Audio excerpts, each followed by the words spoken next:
भारी वाटतं ना आपला संडे नाश्ता. तर चला याची रेसिपी मी तुम्हाला दाखवते की आपण हे कसं केलेलं आहे. बघू शकता मित्रांनो, आपल्याजवळ उरलेल्या आहे रात्रीच्या पोळ्या. आपल्याला करायचं याचा चुरमा. तुम्ही बघू शकता ज्या पोळ्या मी तुम्हाला आधी दाखवलेल्या होत्या त्या पोळ्या आपण हाताने थोड्या अशा बारीक करून घेतलेल्या आहे. आता आपण याला मिक्सरमध्ये पण थोडं बारीक करून घेऊ. जाड तुकडे झालेले आहेत. आता आपण याला मिक्सरमध्ये बारीक करून घ्यायचं. आपण मिक्सरच्या भांड्यामध्ये काढून घेतलेलं आहे. आता आपण याला वाटतंय फक्त एवढं करायचं की जास्त बारीक नाही, थोडं म्हणजे हे करायचं, बंद चालू करायचं. बघा आपण मिक्सरमध्ये वाटून घेतलेलं आहे. असं थोडं जास्त बारीक केलेलं आहे आपण याला. आता आपण थोडं पाण्याचा याला छिटका मारू आणि याला अजून नरम करू. वरतून असे 4-5 भून टाकायचे, त्याच्याने कसं ते नरम होतं. आणि याला मिक्स करून घेऊ.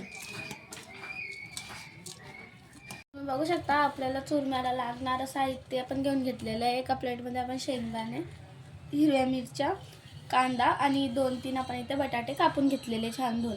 आणि इथंच आपण कोरडे मसाले एका प्लेटमध्ये, थोडीशी हळदी, 1 चम्मच मीठ आणि 1 चम्मच लाल मिरची. बघा जे आपण पोळ्यांवर पाणी पडलेलं होतं ते पुरं नरम होऊन गेलेलं आहे. त्याला आपण चुरम्यासाठी घेऊन घेतलेलं आहे कढईमध्ये तेल. आता आपण त्याच्यामध्ये टाकणार आहे जिरा राईस. त्याला थोडं आपण काढं होऊ देऊ.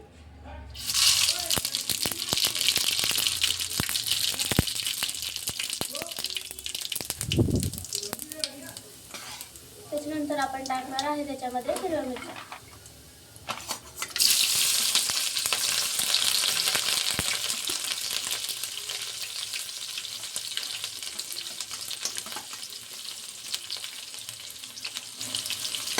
आता बघा आपण त्याच्यामध्ये टाकणार आहे शेंगदाणे जास्त काढून नाही होऊ द्यायचे.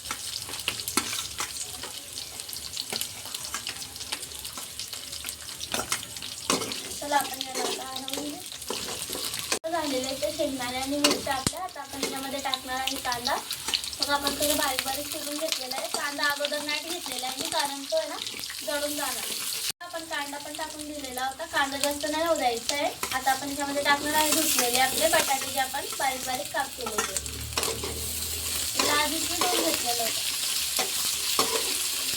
बटाटे झालेले तेलामध्ये छान लाल. आता आपण याच्यामध्ये टाकणार आहे कोरडे मसाले, लाल मिरची, मीठ आणि हळद.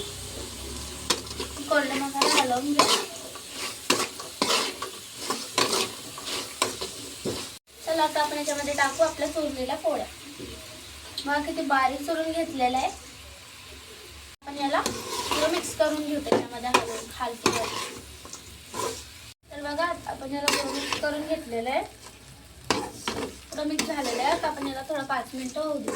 तुम्ही बघू शकता गाईज आपला झटपट, फटाफट आणि साधा सिंपल पद्धतीने संडे नाश्ता आपण बनवून तयार केलेला आहे. तुम्हाला जर ही रेसिपी आवडली असेल, एकदम सोप्या पद्धतीने आपण हिला बनवलेली, तुम्हाला जर आवडली असेल तर एक लाईक, एक कमेंट नक्कीच करा.